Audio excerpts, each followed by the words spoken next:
Welcome to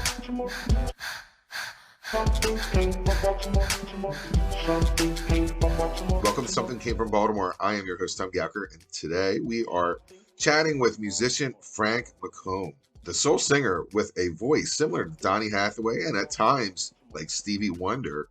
At 51 years of life, Frank has lived a musical life working with Prince, Shaka Khan, Will Smith, Branford Marsalis, and Gamble and Huff, and so much more. Frank McComb will be performing at the City Winery in DC, December 20, 2021, and I recommend you check him out.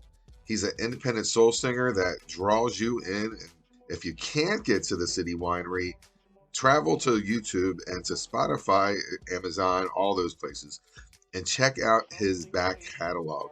You'll be washed with neo-soul, R&B excellence, and showmanship. Frank McComb is dynamic, and he is a talker, and that is a podcaster's dream.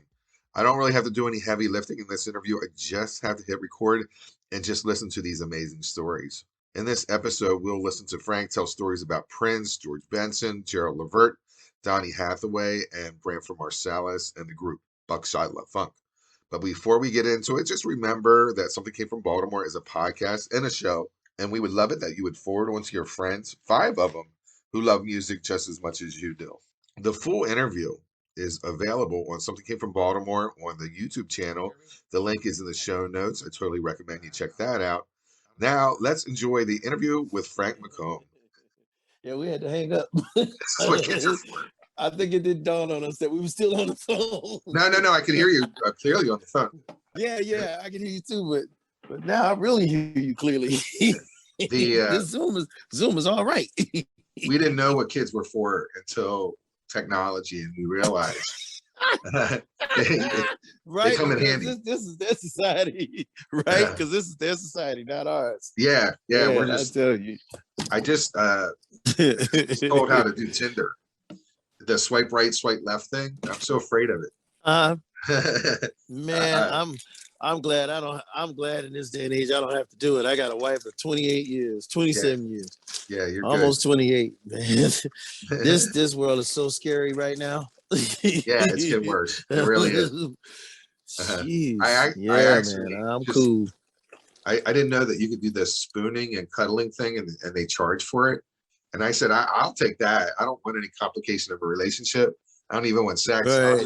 I'll just spoon you, and you can get the hell out of here.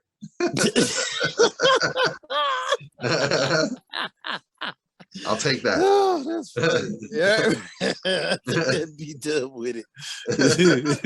I feel you, man. Don't want all the extras to come with that. Just give me that. Out. I'm fine. They said it's good. That's funny. They said it's good for you. I said, I'll take that. And then that's all I want. I want to hear any of your stories, any of your problems. Be finished. Yeah, I ain't trying to hear all that. I got my own issues to deal with. Right? That's right. All right. So right? I feel you. So normally I do interviews when we have new releases, but I'll be honest with you. In the last like 2 or 3 weeks, I really went deep dive into your collection. And then okay. Yeah, and I was like, oh my God, I'm missing a lot of your stuff. Like your stuff is amazing. And I said, oh, okay. Thanks, bro. And I was like, okay, well, we're gonna do this thing where we're gonna talk about you because you're coming to the area. So I got a lot of questions. So this is your free day. So relax and we'll see how we go. It's a free day. Only thing is I can't go too long, but yeah, it's a free day. Let's do it. We can let's do talk. it. Let's knock it out. All right, Frank McComb, welcome to Something Came from Baltimore. Thank you, man. I love Baltimore. Absolutely. I love Baltimore. So thank you. I appreciate you inviting me to be on your platform. Yeah, Baltimore's the best. It really is. We love everyone, but we don't want you to move here. We don't want to rent to go up. You're at DC City Winery, November 20th at 9 p.m. It's a late night. Recommend everyone to check that out. Got some questions for you. Going through your bio, I just saw some really cool stuff. Like I'm a super fan of Gerald Levert. Like I'm in the G5G group, which is the premier fan club. And when he passed, I went out. I didn't go to the funeral. I went to the wake, and I got to go in on the back door, and I sat around with, like, I guess, celebrities. You came out of Cleveland and you worked with the Rude Boys, which was the Travell label, which is Gerald Levert's label. Trouble Productions. When you talk about Gerald Levert, I don't know anyone who has any bad stories. Like, I've never heard of anyone talk bad, but you were in there at your infancy of your career and you were working with those guys. What was that like? Man, for me, it was awesome because it was my first experience. I was a kid, coming up in Cleveland, Ohio, and I always had the desire to be what Gerald was, and as a recording artist, And it was really cool because Rude Boys and I always crossed paths when we did the talent shows. My band was always like Frank McComb trio or quartet or whatever I had at the time was always hired to be the house band for all of the talent shows, right? And Joe Little and Buddy Banks, those guys would come through and they would sing at the talent shows and we would back them up in the whole nine, right? But I remember when Joe came to me and said, "Man, Gerald just got to sign Atlantic Records, blah, blah, blah." I was like, "Oh, cool.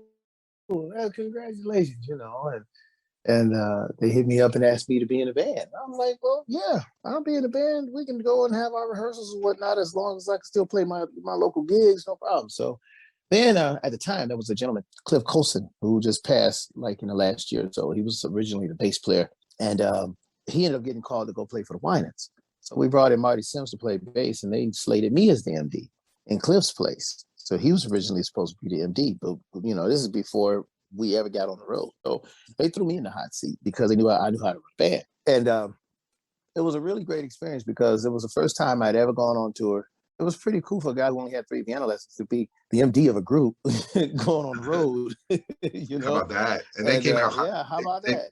They came out hot too. They had like a #1 hit, first album. Yeah. First album, #1 hit, written by Larry Marcus, written all over your face. The late Larry Bingo Marcus. I can't believe we lost two out of 4 Rude Boys.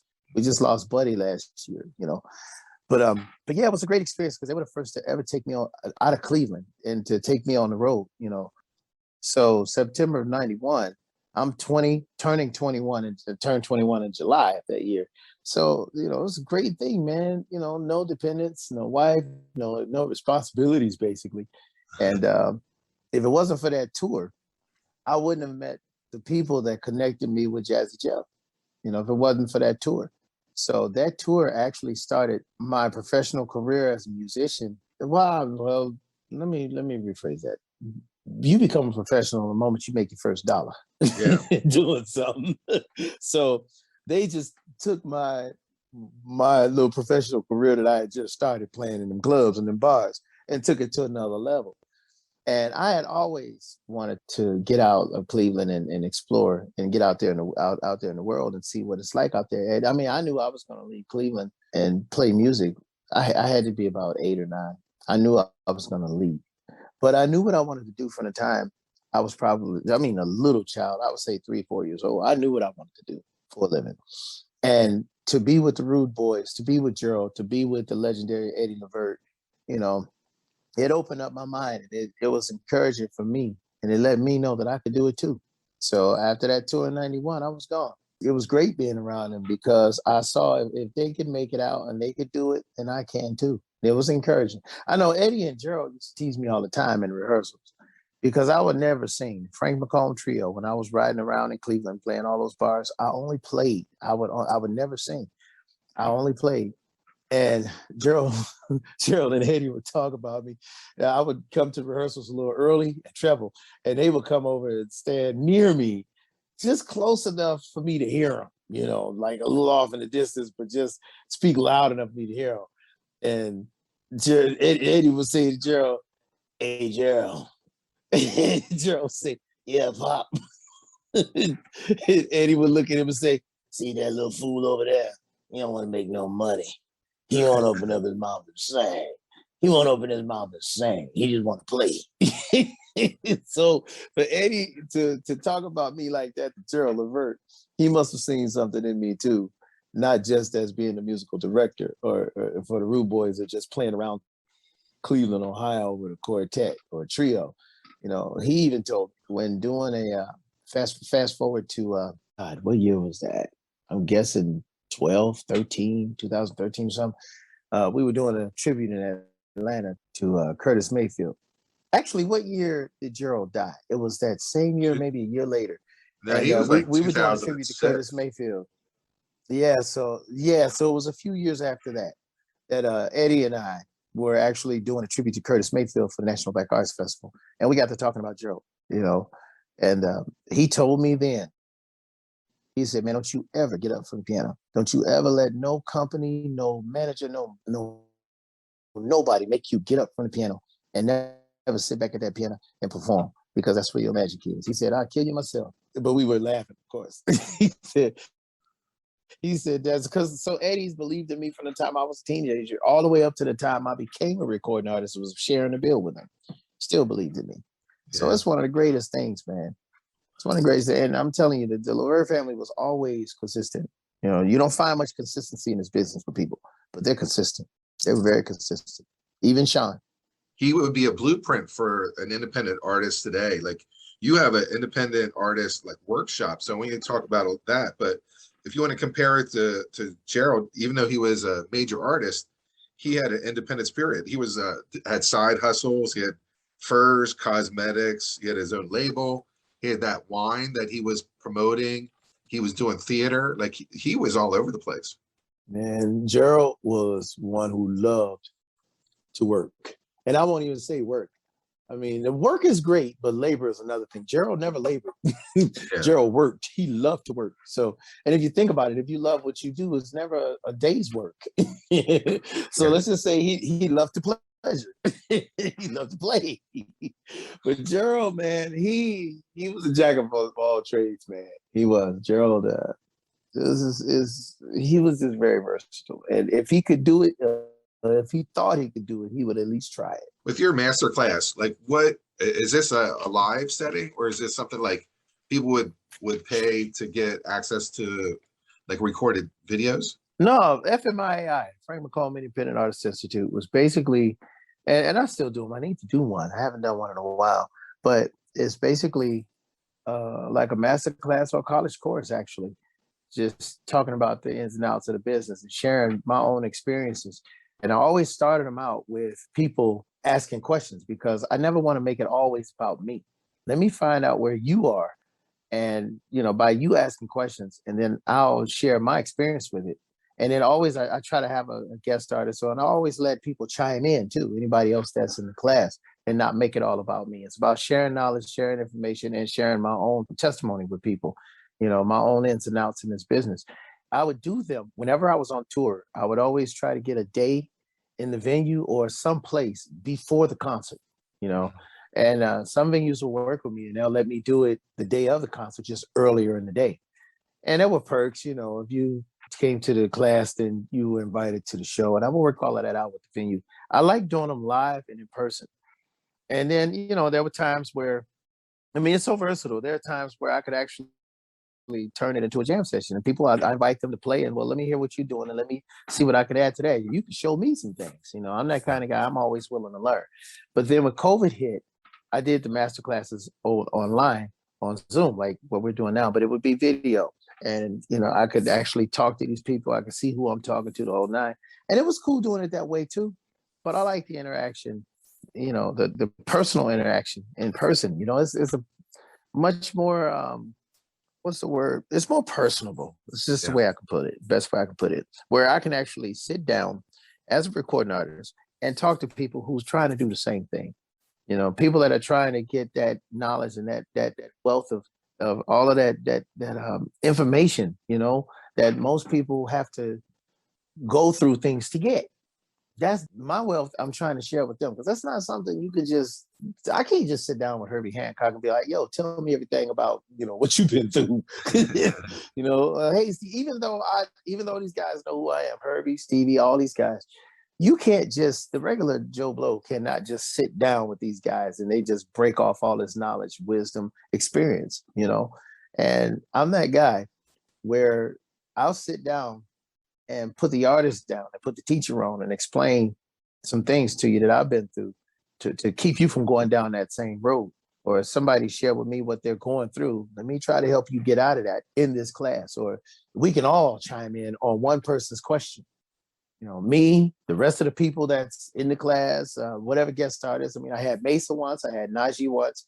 Every Sunshine, Jim Bradshaw, they've committed to doing one with me if I do it. But just having that other artist there to share their experiences in the business, that's inspirational to those that are paying for that registration fee. You're going to get more than your money's worth. Sure. And being a recording artist, giving my likeness to those people, that's priceless. Yeah. I don't know. I know you should end up recording those and have someone edit them down and have them as packages, because maybe people can pick and choose just by the topic. It seems real popular right now. You have your hands full with whatever you're doing, but it seems like people would go and say, "Oh, you guys want over a topic or two," and they'll pay for that and get to watch it. Just an idea. You know what? It's funny. It's funny you thought of. It's funny you mentioned that, because I thought of that. But I think what keeps the value is not putting it out there like that. I would rather sit down with the people. I mean, if I put all of the information out there, documented it in the whole nine, then eventually it's gonna dwindle down how do I put this? Eventually it's gonna cut out my personal what's the word I'm looking for? The personal interactions, best way I can put it. I like the personal interaction. I like to keep it valuable that way. I mean, because I'm not a preacher. I love Christ. Don't get me wrong, but I'm not a preacher. But Jesus didn't document when he spoke. No, he did not. He didn't document when he went through the cities and he spoke and he preached. They didn't document it, but that's what kept him who he was, and that's what kept him valuable. I just think that if I document everything, you lose the value when you document everything. You got to still have some kind of value, and that's for any recording artist out there. You got to keep yourself valuable. That's like looking at how do I put this in a nice way? That's like a recording artist constantly performing online all the time. You lose your value. Yeah. You know what I mean? I don't think we should document everything, because when you do that, you diminish your value. And let me sweep through the city. I would rather sit down with those people and just share, in that personal interaction with people. Now, I've been listening to your music, and your voice is just as solid as it was 20 years ago. Do you have a vocal regimen? Are you gargling like honey before you go on stage? To be honest, I flush my sinuses with an Eddie Pie? Yeah. Something similar to that. I have a machine where I can flush, and I've also flushed my throat. I get all of that mucus off of my throat. But then you can't help the climate change. Like, I was just out recently. I flew from Ontario, California to Baltimore, and then from Baltimore I drove to Cleveland. So the climate, from the dry climate to the moisture, it affected me. It really did. So I was like drinking all kind of ginger honey and all kind of teas and throat coat tea, but had I not continued to flush my sinuses, I would have been worse off than what I was. So you can't avoid all things, but for the most part, keep those sinuses clean, man. Flush all that mess out of your nostrils, flush all that stuff out your throat, man. And you'd be surprised at the stuff that's sitting in there. People don't realize it's sitting there. That's where colds start. I think that's probably where COVID starts. But I think because I have flushed and flushed and flushed, I think that's part of the reason why I haven't caught COVID, because I've been flushing for years. Actually, I haven't had a head cold in about 6 years. I remember driving about 6 years ago. I drove from Baltimore to Cleveland once again, but it was during a snowstorm, and I thought that the storm had something to do with me losing my voice, because by the time I checked in that night into my hotel, my voice was skipping. And when I got back home from that little run that I was doing at the time, by the time I got back, my voice was completely gone. So it was gone for about 2 weeks. I literally couldn't talk. So my wife and I, we went to an ENT, and the ENT put this camera up in my nostrils and down my throat. And I hate to make it sound so gross, but I'm hoping that I'm really, really blessing somebody right now. That camera exposed that I had a polyp on my vocal cords. My vocal cords were drowning in mucus because I have severe sinuses. Wow. Now this is like 5-6 years ago, right? So she gave me some steroids to bring the voice back, told me don't sing. So I ended up getting this machine called the Sinus Pulse. And I used that machine to flush out all of the mucus on my throat and to flush out the mucus in my nose. And doing this procedure actually, and shutting my mouth, actually helped to restore my voice and bring it all back. And since doing this, and we're talking 5-6 years, I have not had head cold. Keep your head clean. Keep it clean, man. And that's what helps me with my voice. I use the neti pot, but when I don't use it, I can tell, like, you can tell the difference. Like, I'm going back to 1994 with you with Buckshot LaFunk. You were, oh yeah, yeah. I had that. I was thinking, did I have it on CD or vinyl? I had it on vinyl. And Breakfast at Denny's was so controversial at the time, and oh, wasn't it kind of blew things up. That was yeah, man. 1994 with Branford Marsalis. He did keys and vocals on this album, and it's funny how it didn't get good reviews, but if you flipped it to 10 years later, you guys were really innovative and you were ahead of the curve, I think. Oh yeah, but you know, it's usually like that, man. Anytime somebody comes out with something new, you're gonna get slammed for it, but then everybody else start catching on, you know. And it takes that one person that'll take the chance on something new that comes out, and then everybody else wants to jump on it. but I tell you, Buckshot LaFunk opened the doors for a lot of groups. You know, Branford had he had great ideas, man. The first joint, the debut was the self-titled Buckshot LaFunk. See, during that time, it was a bunch of people on the record because Branford had all these ideas. You got Kevin Eubanks, you got Tane, you got all these folks on the record. But it wasn't until he actually put the touring band together right after that first record was done. He put the touring band together. And when we got on the road, that's when Buckshot LaFunk became Buckshot LaFunk. We got on the road performing the stuff from the debut album, but we wrote songs while we were on the road and we tested them out on the people. If we got a good response, the song was a keeper.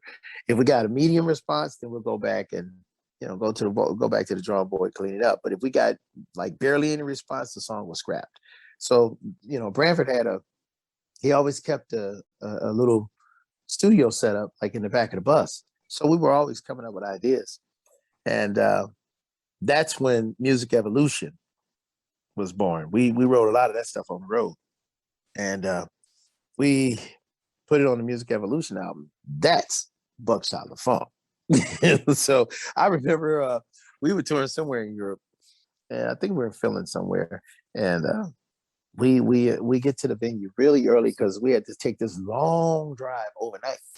So we get to the festival grounds really early this next morning, and Branford wakes me up out of my bunk. Everybody else is still asleep. And I'm like, man, what, man? I'm asleep. He said, come on, man, we got to find a piano. Come on, I got this idea. So we walk off the bus and we going from stage to stage to stage on this festival, just walking through this whole festival world because it was a huge festival. Finally, we get to what I believe was the Crusaders stage. Joe Sample, they had just got this nice Steinway up there for Joe, right? And he said, well, we need this piano. So, and if you know Joe Sample, he don't want you touching nothing he's playing on, right?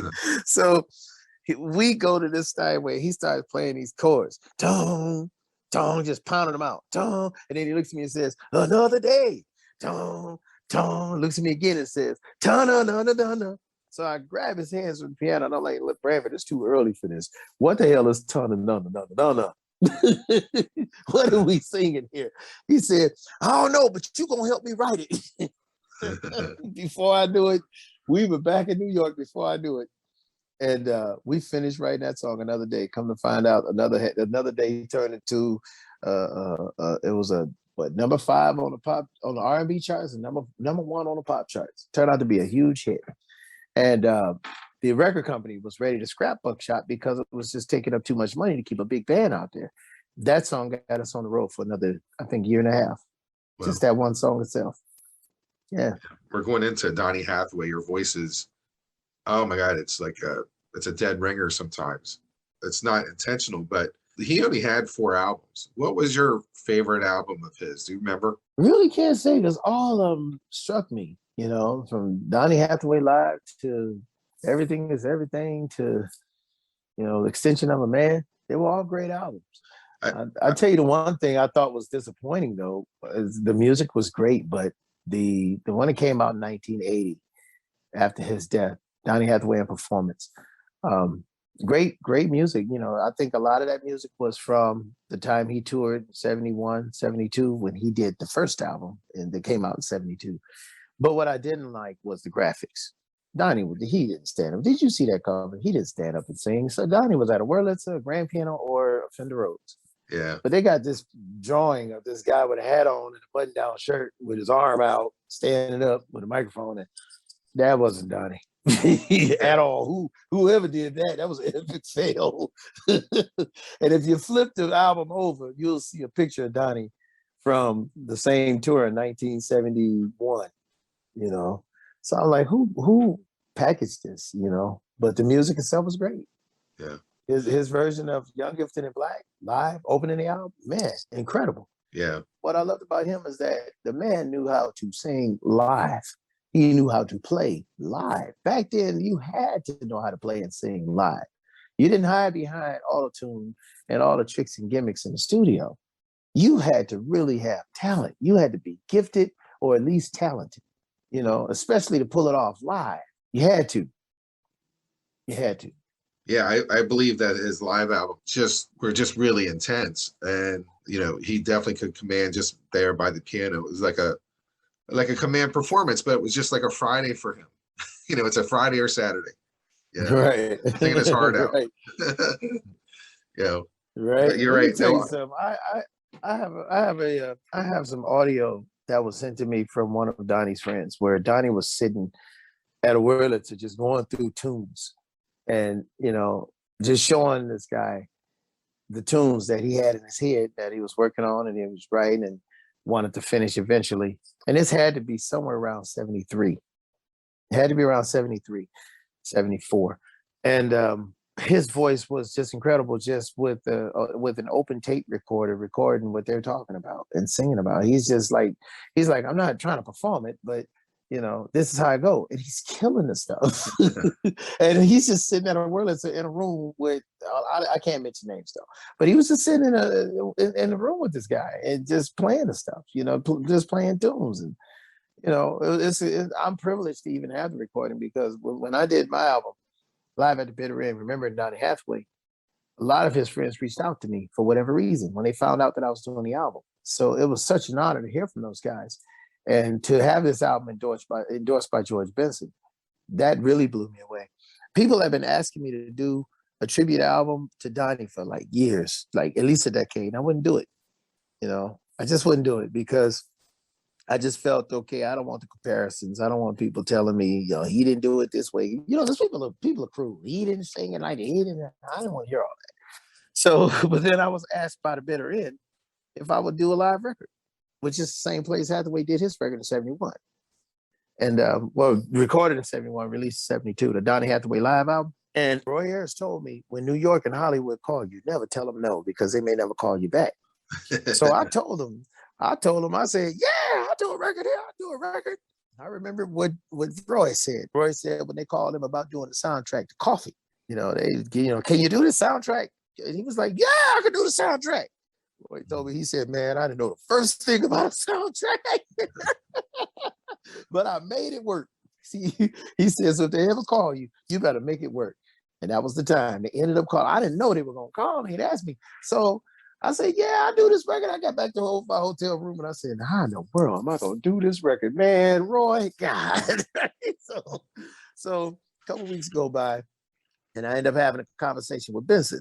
Benson is like family to me. He's like my uncle. I've known George since I was 17. He'll tell you too, 17 years old. And, you know, we're just talking on the phone. And then, you know, he starts telling me about this Nat King Cole tribute album he was doing. And that's when I told him, well, you know, the Bitter End asked me to do an album, but I don't know how to do this, man, because it's just me. Booby School Music is just me. There's no record label, booking agency, management, no money machine behind me. It is all me, my whole career after leaving Columbia. And I told George, I said, man, I don't know how I'm going to do this record because, you know, I don't have the funding for musicians in New York or to put myself up in a hotel in New York. It's so expensive. How much do you need? I said, well, George, I didn't call you for no money. I called to just talk to you. And I'm just bringing this up to you because you brought up Nat. He said, well, I got one better for you. Donnie never did an album, a solo album just him and the piano. He said, don't go in there and do that record by yourself. And if there's ever time and place to do a tribute to Donnie, this is the time, and that's definitely the place. I was in the house when Hathaway did his record in 71, when he did the live album. I was like, what? He said, yeah. So George Benson, that record we're listening to, George was in the room in 1971. So I presented it to the bitter end, and they were excited about it. So I'm endorsed by Korg, so I have this machine, well, they'll kill me if I say machine. I have this instrument called the Korg D3200, and it's a digital recorder. It's like walking around with a full recording studio under your arm, 32 tracks. So I connected it to their board, and I got a feed from their board, and I recorded the album at the bitter end. I recorded it, mixed it, mastered it, edited it, did everything myself, and put it out like I do all my records. And I called it Live at the Bitter End, Remembering Donny Hathaway. It was really cool. My buddy Chad Shepard, who's an actor, he showed up even sang that night and just had a good time with me. Chaz is the guy that beat up Derwin on the TV show The Game. I don't know if you know it was on BET. Oh, wow. The Game. Yeah. He was. I do remember that. Yeah, he beat up Derwin. That's our joke. So, but I've known Chad. Chaz and I've been friends since way before he got into the acting game. He and I've been friends for years. And then Ruben Santiago Hudson, he was in the house that night.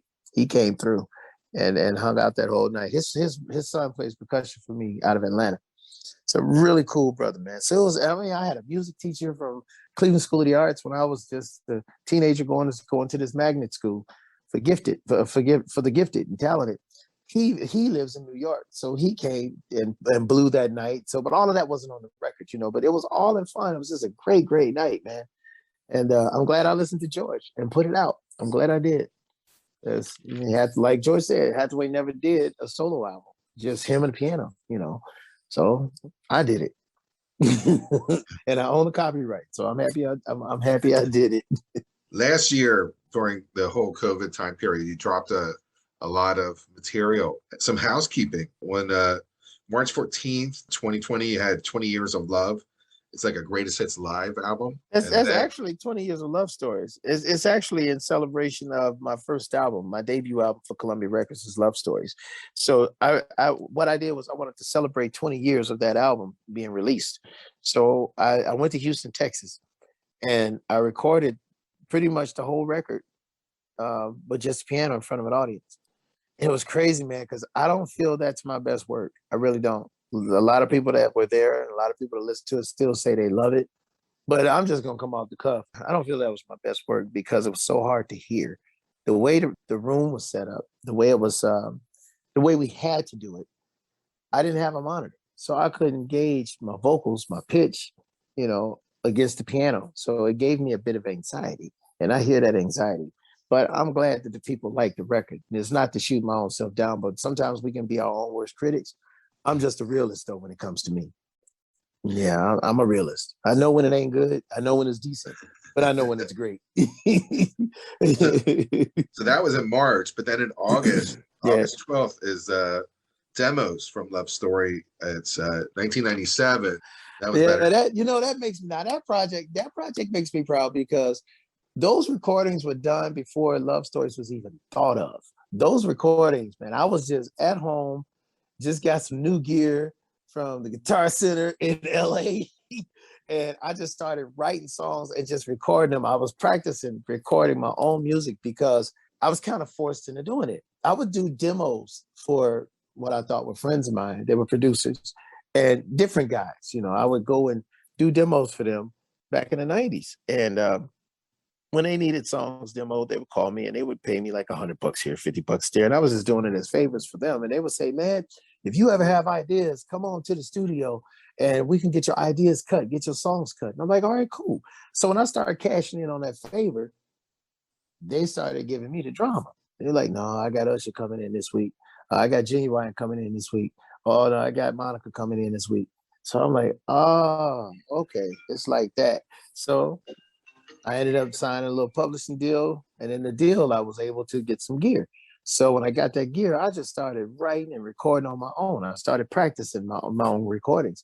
And those are the recordings. They became the demos, actually.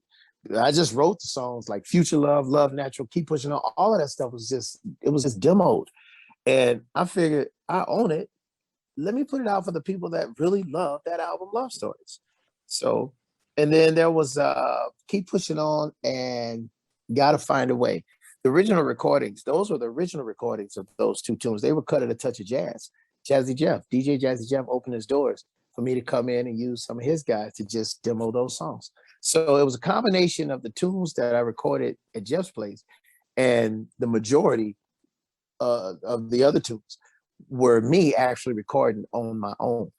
So that led to eventually that led to Love Stories. When Branford said, "Okay, it's time to do an album for Columbia," this is after giving Columbia Records that hit Another Day. So in 1998, Branford said, "Send me some music."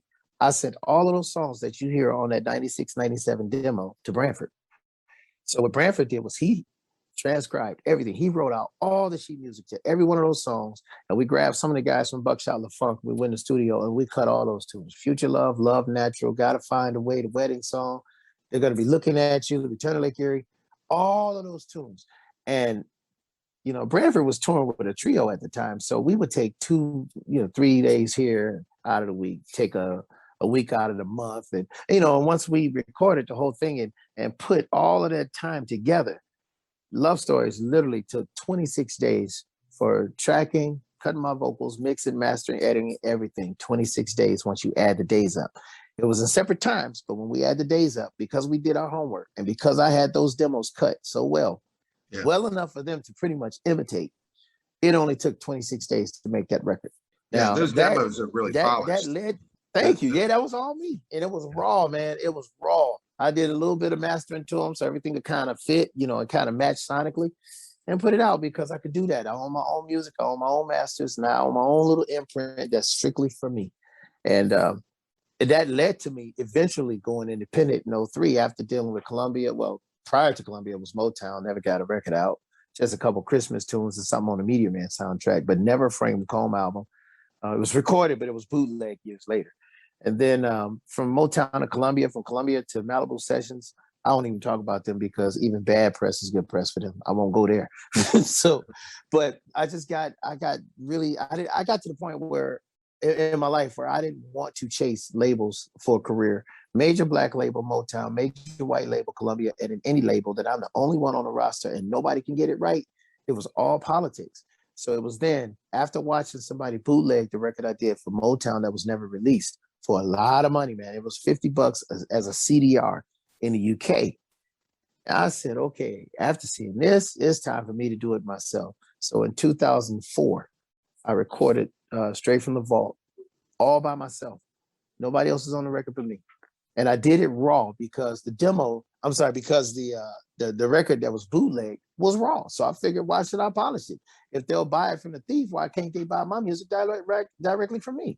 Yeah. And that CD got me my first award, Best Album of the Year with SoulTracks.com, which is one of the biggest, if not the biggest music site for us indies. And that's big for me because that was something I solely did on my own and earned. So all of my records I control. I record them and control them myself.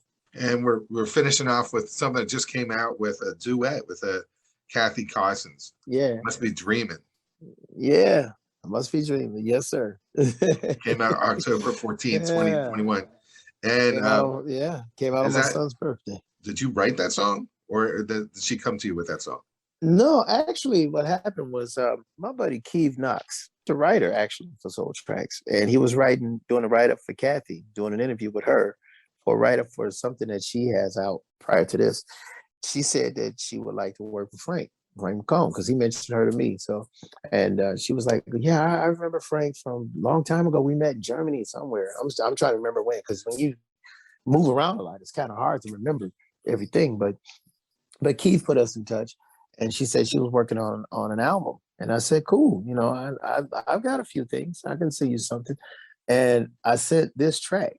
I got to pinch myself. I Must Be Dreaming. The track was already done. I had the chorus already written in my head. I just had cut the chorus. But the track was completely done. I just had to polish some things up because I actually did this track for someone else who turned it down. Maybe, 2017. So I presented it to her. And she said, I'm going to write lyrics to it. The song was originally written for a sax player. It was supposed to be instrumental with just a vocal chorus. But when she heard it, she said, oh, I can definitely write lyrics to this because she loves to write lyrics. So she wrote the lyrics.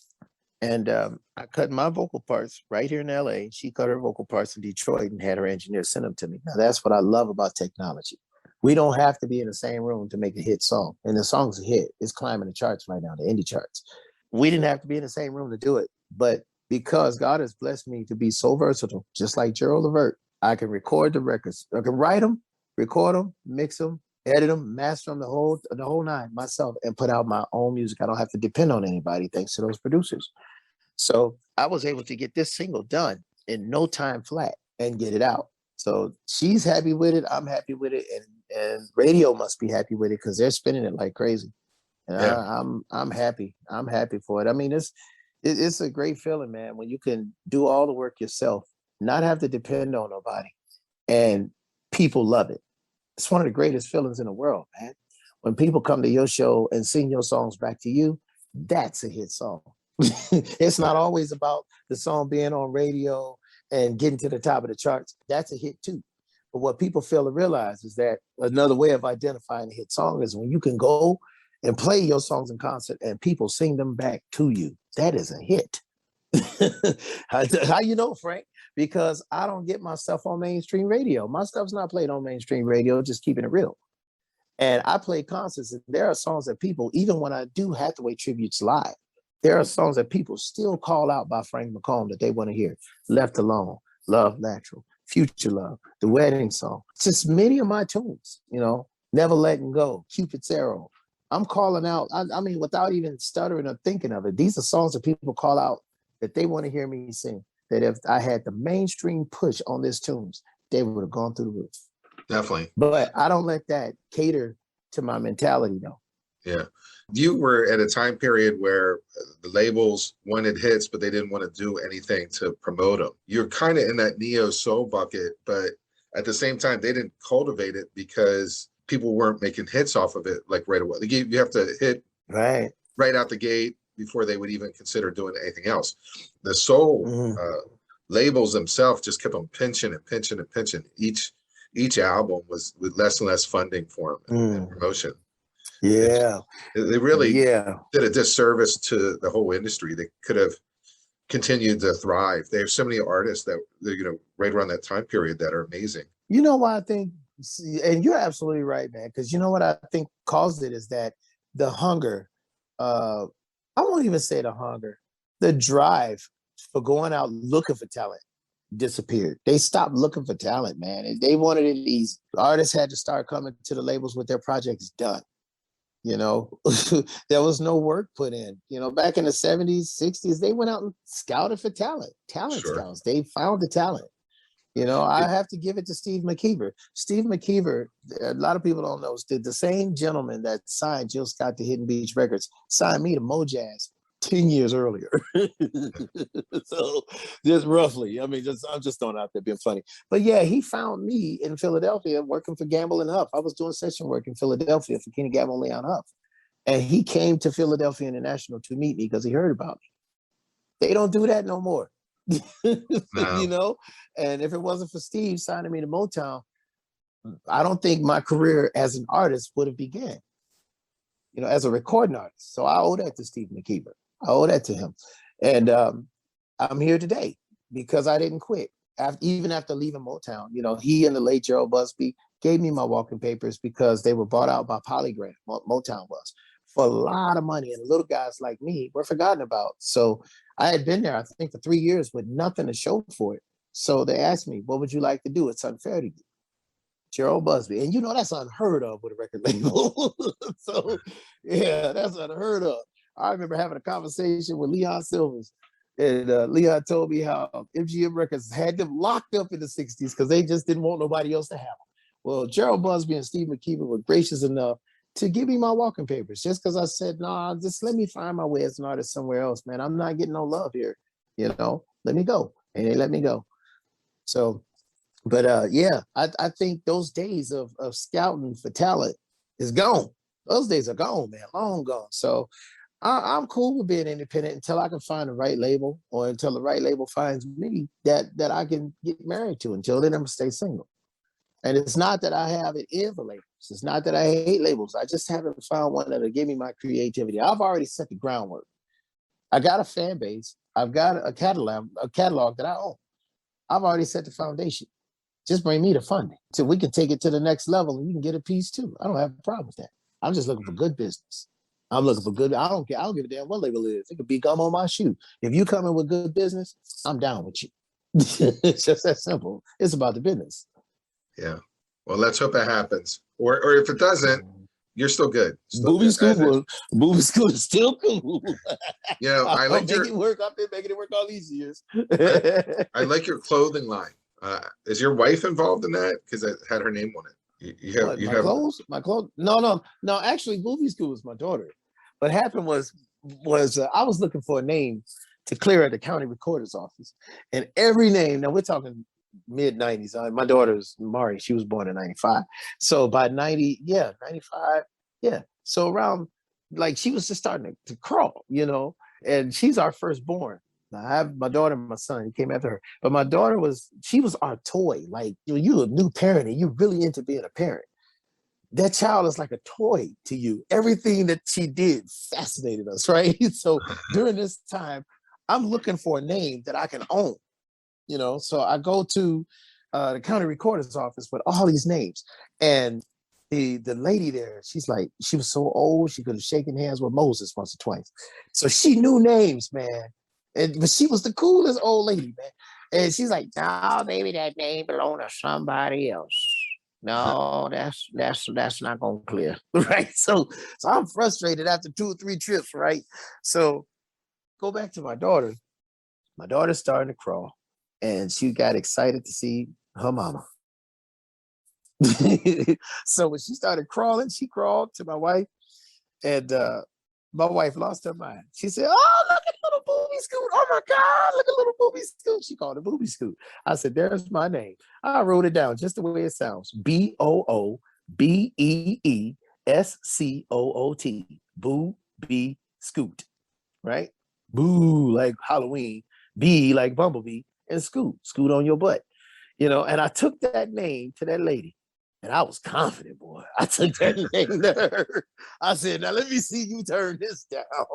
She said, "Baby, she tried to say it, but she said, "Baby, I ain't never seen a booty, baby, here's the seal." Bam, she took the little seal of California, slammed it on the paper, and gave it to me. She said, "Go on and just take it now. By law, I got to run it through the paper for 2 weeks and make sure nobody else owns it. But baby, I could tell you, don't nobody own this name."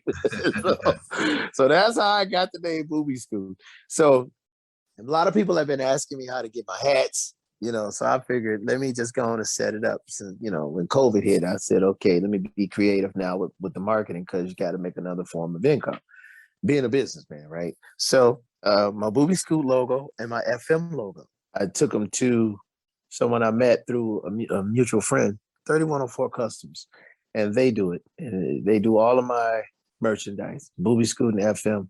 And if people want merchandise, just send an email. Simply send an email to 3104. And I'm sorry, it's Chris, CHRIS, at 3104customs.com. That's the email. So, you can get the stuff in different colors, different configurations. And in fact, I might reach out to her to have her set up some beanies. Do some beanies, do some scullies for Christmas, since the holidays coming up. They're nice. He Thanks, turned man. into something. Yeah. The FM, I actually, that FM came from when I was working with Prince. I worked with Prince around 2005, something like that, for a couple of years. And he told me when he saw that I was going independent, he screamed, man. My wife and I, we actually set up our little factory in his office at Center Staging. Center Staging is a big rehearsal spot that everybody uses, right? Prince had a big room and had this little office in there. So my wife and I set up a printer, our little CD tower duplicator, all of that. Set it up in his office, did not care.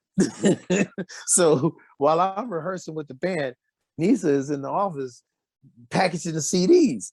And Prince is looking like, what's going on? Like, he looking in the window from the main room with us rehearsing. He's looking in the window of the office and he's watching my wife package these CDs, but he's not saying nothing, right? And then we, we rehearsing the whole night. So we take a break. I go in the office and assist my wife while everybody else is walking off, getting snacks or whatever. And he didn't say nothing. So we go back to rehearsing again. She's still in there working. I'm rehearsing with Prince. And then finally we take a break and he just couldn't hold it no more. He said, what are you guys doing? That's how he spoke. He said, what are you guys doing? What's this? What's happening here? And I told him, I said, I'm running a family business. I got to make these CDs and sell them. Man, he lost his mind when he saw what we were doing. He was excited, because he had done the same thing that I was doing. You got to go in it for yourself and be independent. Do what you got to do whatever you need to do, know? And it was then that he told me, he said, you're going to have to brand yourself because you are your own product. So you're going to have to create a logo like I did with the symbol.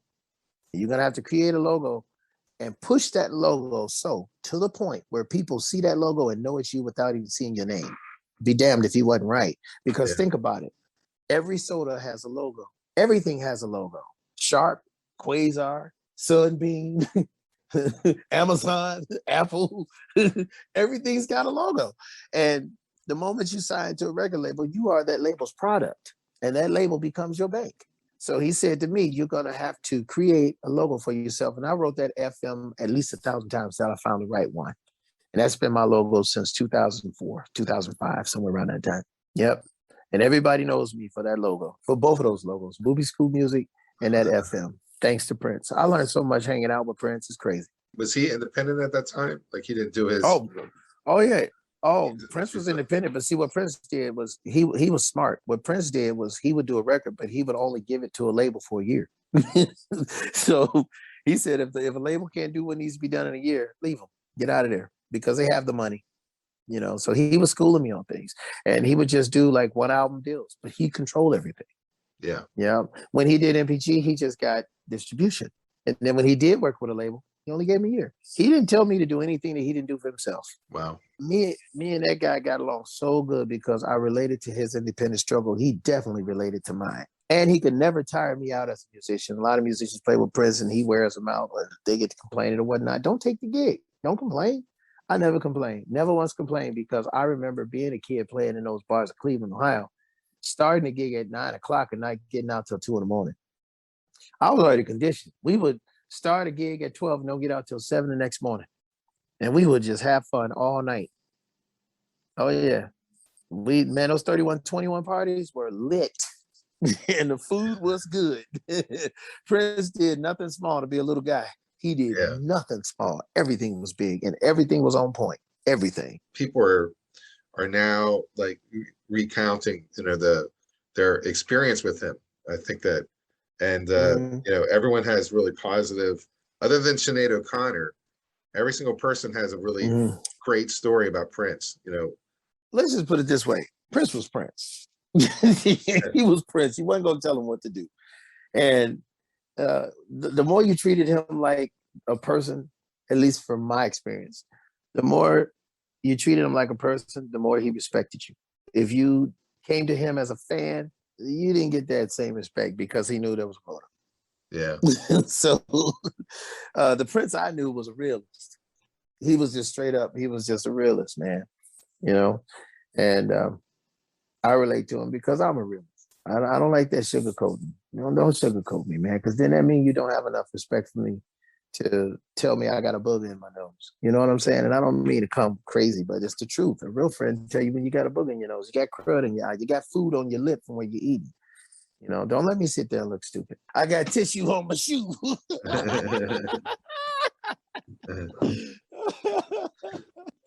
Tell me, man. Tell me, I got a rip in my pants. Tell me something. Don't let me walk around like that. So, but that was, that was me and Prince's thing, And from day one, I talked to him just like I'm talking to you. I didn't, sugarcoat nothing. If I had questions, I asked him. Somebody want to talk about it? We ain't talking about it. We normally do these interviews and they're about 20 minutes long. We went a lot of you went over a little. Sometimes I do like a full length interview and I just throw it on YouTube for people to listen to. Would you be up for that? Mm-hmm. Okay, so we'll cut it. Man, I don't care. We'll Throw it cut on it. there. Throw it on there. Make this worth me missing Kojak because I like watching my old school TV. Now Starsky and Hutch is on. Yeah, So that was yeah, so cool. it's worth it. It's worth it because it was a good interview, man. It was fun. Yeah. So Frank McComb, thank you very much for joining me today on Something Came from Baltimore. Man, I love Baltimore. So yeah, thanks for having me. Yeah. Beautiful place though. Baltimore is such a beautiful place. But yeah, thanks for having me on, man. I appreciate this very much. Good interview. Yeah. Well, thanks. Yeah. Thanks for, I'm going to say in the intro that people need to really go back into your catalog and just put you on a shuffle because I've been having a blast. My eagerness to interview you was really that, you just really like this stuff is so good. And I was like, some of it I haven't heard before. Like so I was like, wow, man, thank you. And you're consistent through the years. Like there's the quality just wow. never trails That's off. a statement. That's a statement. Wow, that's a compliment. Thank you, man. Consistent through the years. Wow, that's some Stevie Wonder stuff right there. Yeah, I mean, thank you, man. I got the Dells' last album before they stopped, and I was like, wow, that's one of the worst albums I've ever heard. It was like really, really disappointing. Wow. What was the name? What was the name of that? What was the name of that record?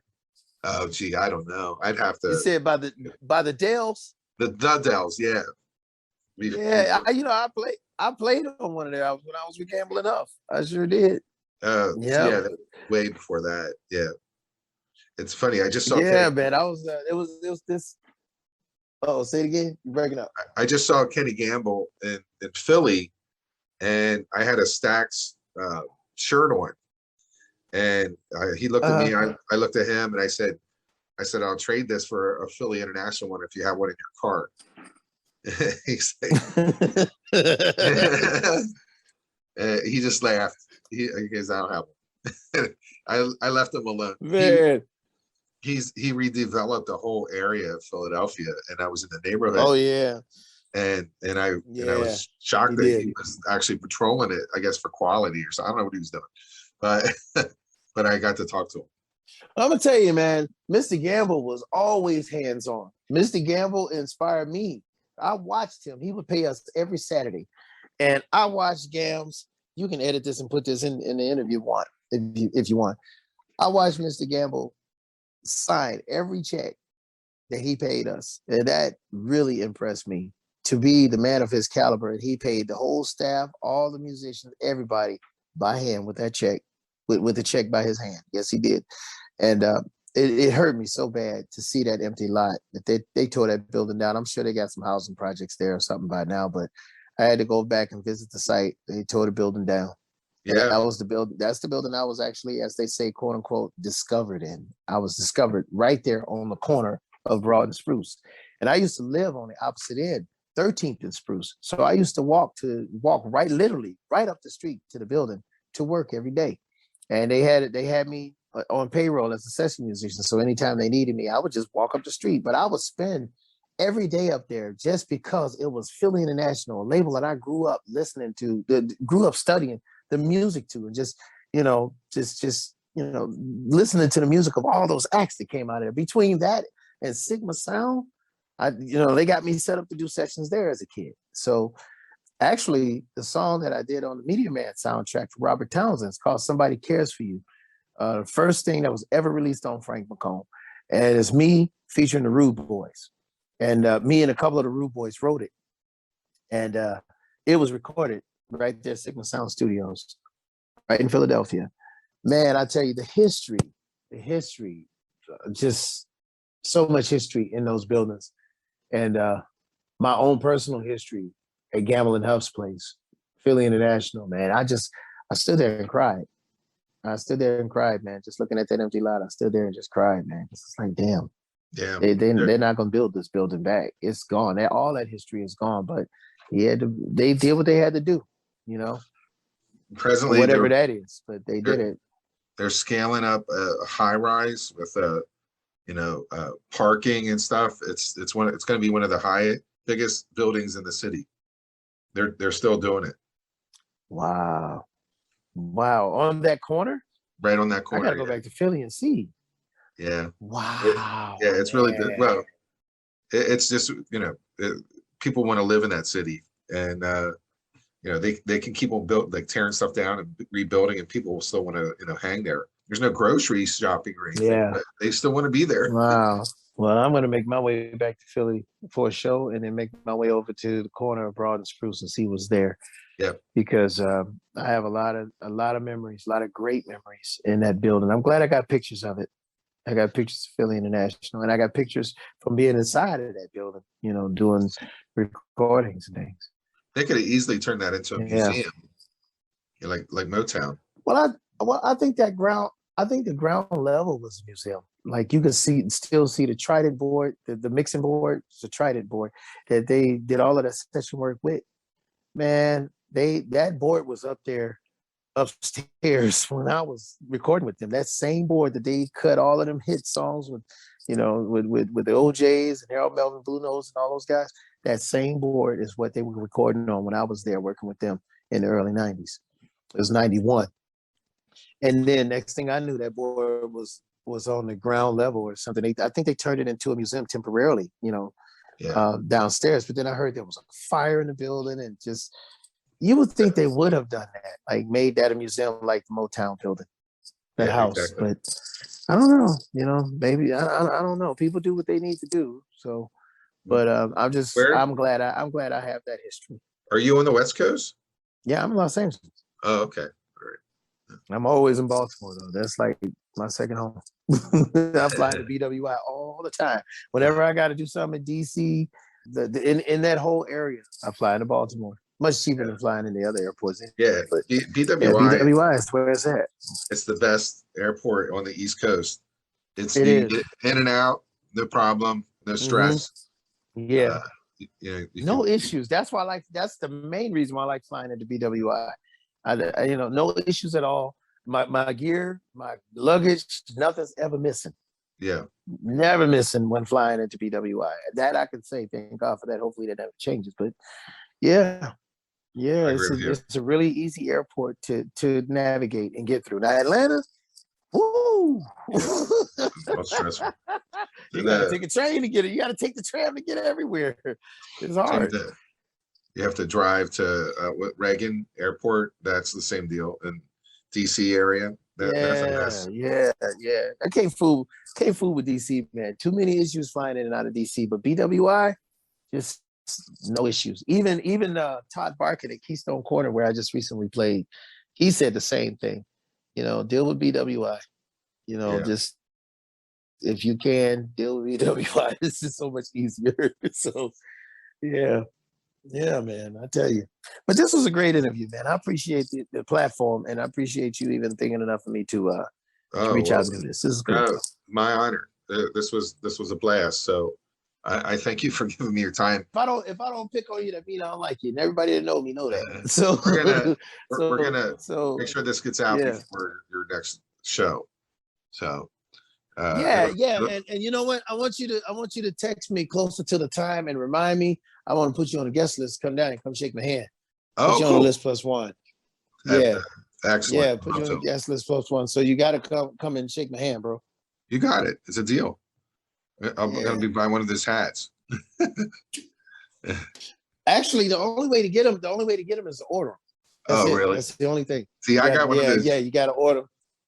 I got one of those unnaturally large heads where it's hard to match up a hat with me. I'll sit there for hours. But you're gonna have to get the snapback then, because they have I don't like the snapback. They have all different. Yeah, you can't have the. Well, you're gonna have to get the largest fitted. You got to get the largest fitted she got then. I don't know what happened to my head, but when it comes to hats, they don't fit on my head. I feel you. Oh, and then you need to get a beanie. Let me have her set up some beanies, man. At least it'll stretch. There you go. At least it'll stretch. Yeah, man.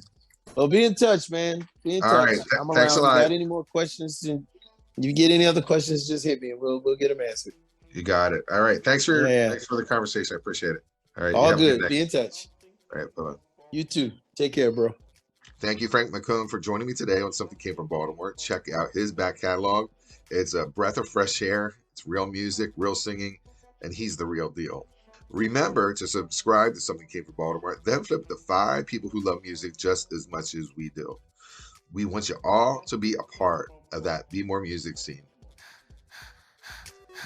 Something came from Baltimore.